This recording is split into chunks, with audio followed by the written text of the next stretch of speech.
नमस्कार बच्चों, मेरा नाम डॉक्टर रेखा है। आज जो मैं विषय आपके सामने लेके आई हूँ ये आपके हिंदी शिक्षण से संबंधित है और बीएड फर्स्ट ईयर का विषय है। तो आज का हमारा विषय है शिक्षार्थी उन्नयन मूल्यांकन अर्थात मूल्यांकन। तो मूल्यांकन की अगर हम बात करते हैं तो मूल्यांकन अति आवश्यक है हमारे जीवन में। हर क्षेत्र में मूल्यांकन आवश्यक है, क्योंकि आप जीवन में कोई भी काम करते हैं, कोई भी काम करने के बाद आपका मूल्यांकन किया जाता है कि ये काम करने के बाद आपको ये काम करना कितनी अच्छी तरह से आया है। या फिर अध्यापक जैसे पढ़ाता है कक्षा में, तो अध्यापक पढ़ाने के बाद बच्चों का मूल्यांकन करता है कि जो अध्यापक ने पढ़ाया है क्या वो चीज बच्चों को अच्छे से समझ आई है। अच्छे से समझ आने के बाद ही वो उसको अपने जीवन में उतार सकते हैं। तो मूल्यांकन का हमारे जीवन में अत्यधिक महत्व है। और मूल्यांकन की अगर बात करें, अर्थ की बात करें, तो मूल्यांकन का अर्थ है मूल्य आंकना। मूल्य आंकना किसका? कि सीखने वाले का, कि उसने कहाँ तक सीखा है, उसने कहाँ तक समझ आया है, उसने कहाँ तक ग्रहण किया है, उन चीजों का मूल्य आंकना। ठीक है, तो मूल्यांकन अति आवश्यक है ये जानने के लिए कि विद्यार्थी को या शिक्षार्थी को अगली कक्षा में भेजा जाए या ना भेजा जाए, तो उसके लिए मूल्यांकन अति आवश्यक है। एक अध्यापक को भी ये पता चलता है कि मैंने क्या पढ़ाया है और किस तरह से पढ़ाया है, क्योंकि अगर मूल्यांकन सही है, अगर मूल्यांकन में बच्चों की प्रतिक्रिया सही है, अगर एक विद्यार्थी की प्रतिपुष्टि सही है, फीडबैक सही है, अगर एक अध्यापक की फीडबैक सही है, तो इसका मतलब आपका मूल्यांकन खरा उतरा है अपने सभी पैमानों पर। तो आज ये मूल्यांकन की आज हम बात करते हैं। मूल्यांकन में देखिए, सबसे पहले बात करते हैं मूल्यांकन का महत्व, कि मूल्यांकन का हमारे जीवन में क्या महत्व है। देखिए बच्चों, सबसे पहले विद्यार्थियों की प्रगति में सहायक, कि अगर हम जानना चाहते हैं कि विद्यार्थियों ने कितनी प्रगति की है, कितना सीखा है इस विषय से संबंधित, तो उसके लिए मूल्यांकन आवश्यक है। क्योंकि अगर आप बच्चों के उस विषय से संबंधित परीक्षाएं लेंगे, ठीक है, वो परीक्षाएं किसी भी तरह की हो सकती हैं, तो परीक्षा लेने के बाद ही आप विद्यार्थी का मूल्यांकन कर सकते हैं कि इस विद्यार्थी ने कहाँ तक ग्रहण किया है। वो लघु परीक्षा भी हो सकती है, वो प्रायोगिक परीक्षा भी हो सकती है, निबंधात्मक परीक्षा भी हो सकती है, किसी भी तरह की परीक्षा हो सकती है, लेकिन परीक्षा के बाद ही आप आंक सकते हो बच्चे को कि बच्चे ने कहाँ तक सीखा है। फिर देखिए विद्यार्थियों के लिए प्रेरक। अब मूल्यांकन के बाद क्या होता है, विद्यार्थियों को प्रेरणा मिलती है। प्रेरणा किस चीज के लिए? आगे बढ़ने के लिए, कि हम और अधिक मेहनत करें, ताकि अगर हम कुछ कमी रह गई है, ठीक है, तो उससे हम और ज्यादा सुधारें। तो उसके विद्यार्थियों को आगे बढ़ने की प्रेरणा मिलती है मूल्यांकन के द्वारा। फिर देखिए विद्यार्थियों की कमजोरी जानने में सहायक। कई बार ऐसा होता है कि अध्यापक बहुत अच्छे से चीजों को पढ़ाता है, लेकिन कहीं ना कहीं कमी रह जाती है, तो विद्यार्थी उसको बहुत अच्छे तरीके से नहीं समझ पाते, तो वो उस चीज को करने में सक्षम नहीं होते। अब हिंदी की बात करें, अब मान लो अध्यापक ने संज्ञा नामक विषय पर पढ़ाया, तो उसमें क्या है कि बहुत सारे विद्यार्थी ऐसे हैं कि जिनको जो संज्ञानात्मक चीजों का ज्ञान नहीं हुआ, या फिर वो चीजें, वो बातें जो संज्ञा से संबंधित होनी चाहिए थी, वो उनको अपने जीवन में अगर प्रायोगिक रूप में उनको करना है तो वो उनको प्रयोग नहीं कर पा रहे हैं।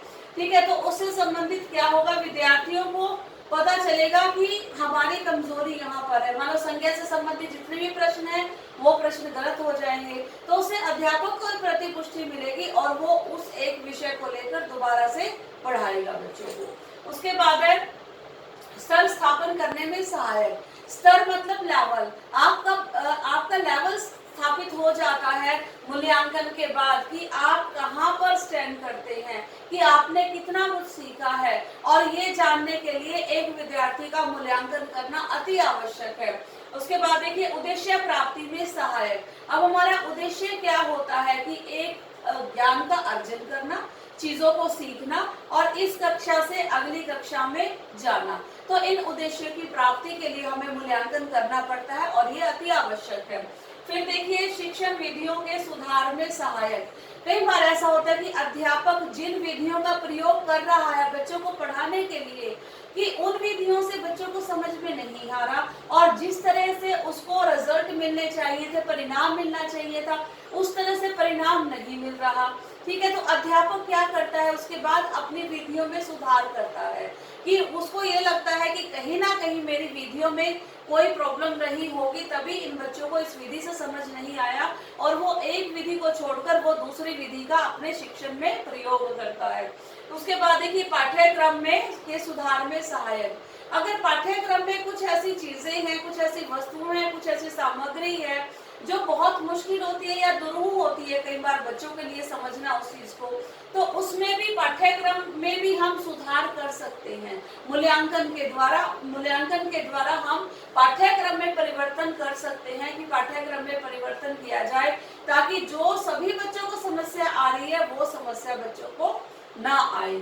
अगला देखिए बच्चों, रिकॉर्ड रखने में सहायक। रिकॉर्ड मूल्यांकन के बाद ही हम पता लगा सकते हैं कि इतने नंबर का पेपर था और इतने नंबर में से इस बच्चे को इतने नंबर मिले हैं, और ये बच्चा कहाँ पर अपना स्टैंड करता है, कहाँ तक इसने सीखा है। तो उन चीजों को रिकॉर्ड रखने में अगर मूल्यांकन ही नहीं होगा, परीक्षाएं ही नहीं होंगी, तो फिर हम उन चीजों को रिकॉर्ड कैसे रख सकते हैं, रिकॉर्ड नहीं कर पाएंगे हम। उसके बाद देखिए विद्यार्थियों की योग्यताएं एवं रुचियां रखने में सहायक। अब जिस विषय में बच्चे की ज्यादा योग्यताएं होंगी, जिस विषय में ज्यादा रुचियां होंगी बच्चे की, उस विषय में उसका अंक ज्यादा होंगे, तो आगे उसको अपना जो भविष्य निर्धारित करने के लिए मूल्यांकन के द्वारा सहायता मिल जाएगी कि मुझे आगे इस विषय में अपना करियर बनाना है या इस विषय को चुनना है। तो उसकी उनकी अभिरुचियों के अनुसार, उनकी रुचियों के अनुसार, उनकी योग्यताओं के अनुसार जो है वो मूल्यांकन के द्वारा ही हम उन चीजों को निर्धारण कर सकते हैं। इसीलिए मूल्यांकन का हमारे जीवन में बहुत अधिक महत्व है, और एक विद्यार्थी के जीवन में तो बहुत अधिक महत्व है मूल्यांकन का। अब बात करते हैं मूल्यांकन के उद्देश्य की कि मूल्यांकन के क्या क्या उद्देश्य होते हैं, कि क्यों करना चाहिए हमें मूल्यांकन। विद्यार्थियों की वृद्धि और विकास में सहायक, कि जैसे हम बात करते हैं कि बच्चे को एक कक्षा का सारा आ गया, एक कक्षा में मान लो उसको, वो बच्चा छठी कक्षा में है, ठीक है, छठी कक्षा से संबंधित उसने शिक्षण सामग्री सारी कर ली है, और मूल्यांकन करने के बाद ये पाया गया कि ये बच्चा 7वीं कक्षा में जाने के लिए सक्षम है, तो हम क्या करते हैं, वो बच्चे को अगली कक्षा के लिए भेज देते हैं। उससे क्या होता है कि बच्चे के ज्ञान में वृद्धि होती है, और उसके विकास में भी, और उसके विकास के लिए भी ये चीज अति आवश्यक है। उसके बाद विद्यार्थियों द्वारा अर्जित ज्ञान को जांच करना, कि विद्यार्थियों ने कितना कुछ पढ़ा है। अब देखिए, अब लघु उत्तरात्मक परीक्षा है, तो आपको एक ही शब्द में उत्तर देना है या एक पंक्ति में उत्तर देना है, ठीक है। आपने लघु उत्तरात्मक परीक्षा का रखी, और वो परीक्षाएं में क्या है, प्रश्न कहीं से भी संबंधित आ सकते हैं, ठीक है। तो आपके बच्चों ने उससे संबंधित कितना ज्ञान अर्जन किया, ये आपको कैसे पता चलेगा, मूल्यांकन विधि के द्वारा पता चलेगा। जब आप छात्रों का मूल्यांकन करेंगे तब आपको पता चलेगा कि बच्चों ने इस संबंध में कितना ज्ञान अर्जन किया है। उसके बाद देखिए विद्यार्थियों के विकास में आने वाली बाधाओं को जानना, कि कौन सी ऐसी दिक्कतें हैं, कौन सी ऐसी समस्याएं हैं, या कौन सा ऐसा विषय है कि जो विद्यार्थी नहीं कर पा रहे, या जिस विषय में विद्यार्थी रुचि नहीं ले रहे, तो उसमें क्यों बाधाएं आ रही है बच्चों को, किससे संबंधित बाधाएं आ रही है, वो भाषा से संबंधित बाधाएं हैं, व्याकरण से संबंधित बाधाएं हैं, या किस प्रकार की बाधाएं बच्चों को आ रही हैं, तो वो मूल्यांकन किए बिना हमें पता नहीं चलेगा। तो इसीलिए मूल्यांकन अति आवश्यक है। विद्यार्थी में प्रतियोगिता की भावना को विकसित करना। अब बच्चे जब पढ़ते हैं तो बच्चों को हमेशा यह प्रतियोगिता लगी रहती है कि मेरे नंबर इससे ज्यादा आने चाहिए, मुझे इससे ज्यादा आता है, मैं इससे अच्छा लिखूंगा, मैं इससे आगे बढ़ूंगा, मैं और आगे करूंगा, मैं सबसे अच्छा करूंगा। तो ये प्रतियोगी भावनाएं जो है वो मूल्यांकन के द्वारा ही संभव है।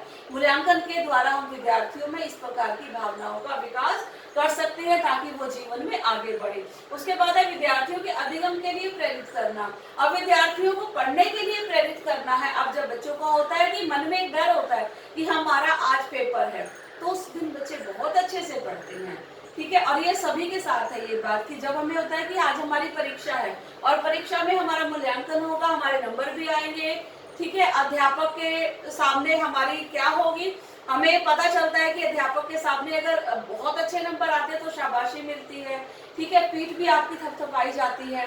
तो वो सब चीजें के लिए ये एक विद्यार्थी के लिए मूल्यांकन जो है एक प्रेरणा का कार्य करता है, प्रेरणा स्वरूप कार्य करता है। फिर देखिए अध्यापकों को शिक्षण को प्रभावशाली को ज्ञात करना कि जो अब प्रभावशीलता कितनी है आपके अध्यापक के शिक्षण की, कि आपके अध्यापक ने जो पढ़ाया क्या वो आपको समझ आया, क्या वो प्रभावशाली था जो आपके अध्यापक ने आपको पढ़ाया। तो एक अध्यापक के शिक्षण की प्रभावशीलता को जानने के लिए भी मूल्यांकन अति आवश्यक है।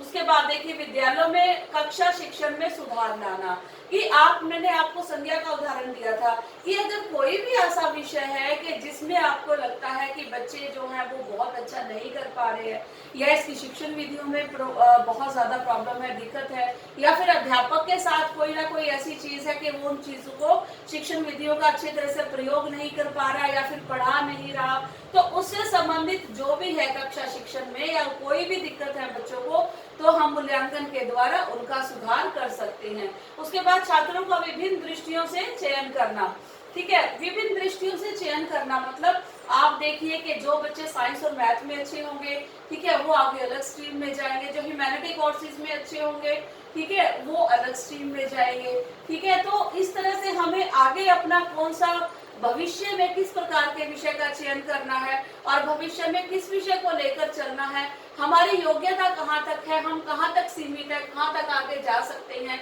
ये सारा का सारा मूल्यांकन के द्वारा ही संभव है।